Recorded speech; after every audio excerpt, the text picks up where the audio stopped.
2.5 miles down, at the bottom of the cold Atlantic Ocean, in total darkness, something enormous rests on the seabed. In 1985, explorers in a tiny submarine searched the black depths for a ship that had been lost for over 70 years. And then, out of the darkness, their lights fell upon it, the great lost ship itself. The Titanic. Once the largest, grandest ship in the world. How did it come to rest here, in the silent deep? To understand, we must go back to a time of great dreams, over 100 years ago. In the early 1900s, crossing the Atlantic Ocean meant a long voyage by steamship, from Europe to America. Companies competed to build the biggest, fastest, most luxurious ships ever seen. And so was imagined a ship grander than any before it, a floating palace called the Titanic. People called her the ship of dreams. Some even said she was practically unsinkable. It was a bold, confident age, when people believed that with enough cleverness, almost anything was possible. In the shipyards of Belfast, thousands of workers labored for years to build her. She was as long as 4 city blocks, and as tall as a building 11 stories high. She had powerful engines, 16 watertight compartments, and was thought to be one of the safest ships ever built. Inside, she was breathtaking, with grand staircases, fine dining rooms, and elegant lounges. She even had a swimming pool, a gymnasium, and a glittering dining hall fit for royalty. When she was finished, the Titanic was the largest moving object ever built by human hands. But a ship is more than steel and engines. The Titanic's true story is the story of the people aboard. There were more than 2,000 people aboard, passengers and crew from many different countries. In first class traveled some of the richest people in the world, in beautiful clothes in grand cabins.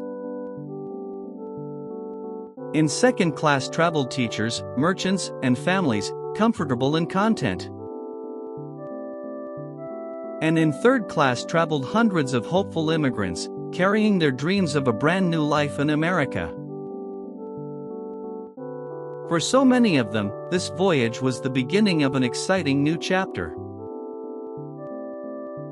Rich or poor, young or old, everyone aboard shared the same sense of adventure. On the 10th of April, 1912, the Titanic set sail from England on her very first voyage. Crowds cheered, whistles blew, and the great ship slipped out to sea, bound for New York. She crossed the Channel, made a few stops, and then turned west across the wide Atlantic. The weather was fair, the sea was calm, and the voyage seemed absolutely perfect. On board, the days passed happily, filled with fine meals, music, and good company. No one could have guessed what lay ahead on the 4th night at sea. Let's pause and picture life aboard this floating city in those happy days. Children played on the decks, spinning tops and chasing one another in the salty sea air. Grown-ups strolled the promenades, read in the library, and dined beneath glittering chandeliers. In the evenings, the ship's musicians played, and laughter drifted through the warm, bright rooms. It truly felt like the safest, grandest place in the whole world.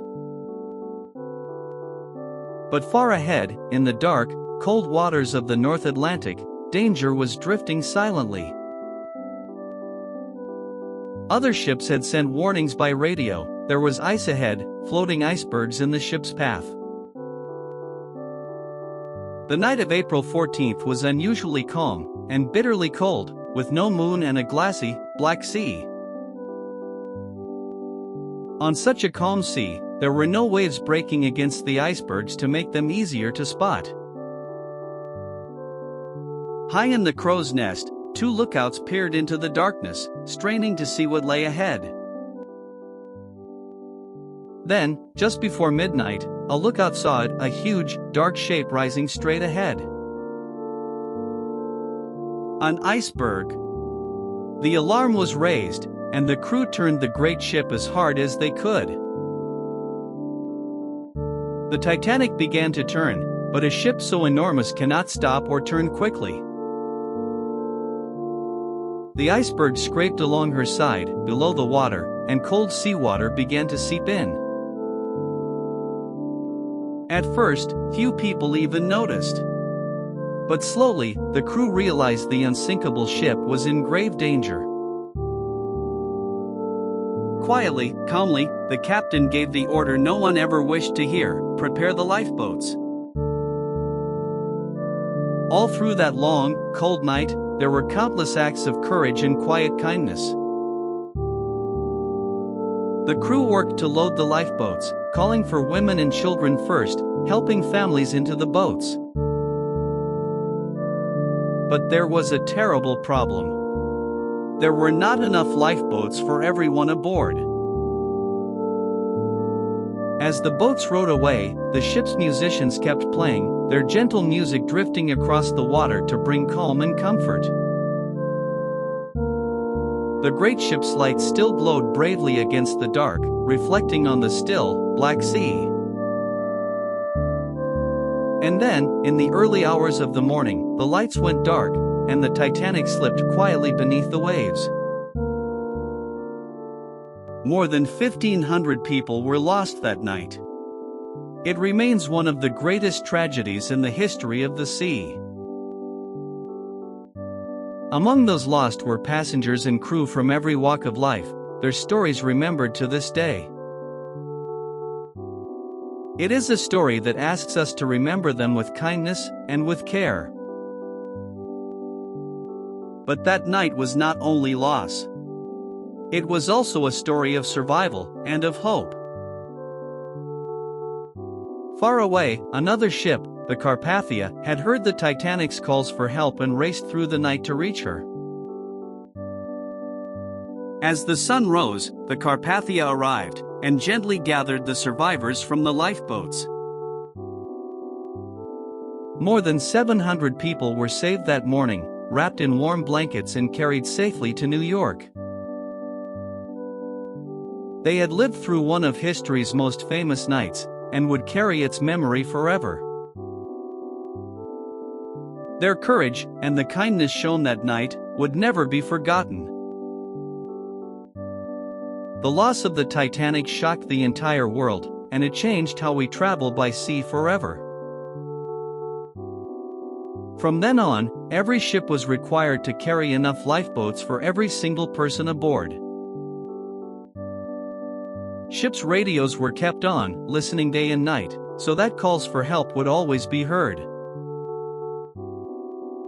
And an international ice patrol was created to watch for icebergs and keep the sea lanes safe. Out of great sorrow, the world learned lessons that have kept countless travelers safe ever since. For over 70 years, the Titanic rested undisturbed, deep beneath the waves, her place a mystery. Then, in 1985, explorers and submarines finally found her again, resting peacefully on the ocean floor. Today, she is treated as a place of memory and respect, a reminder of all who sailed on her. Her story is told in books, in museums, and in films, so that we never forget the people aboard. The Titanic reminds us to be humble, to be prepared, and above all, to be kind to one another. It is a story of great dreams, great courage, and the people we should always remember. Thank you so much for watching. If this story moved you, stay with us, there are many more true stories to discover together.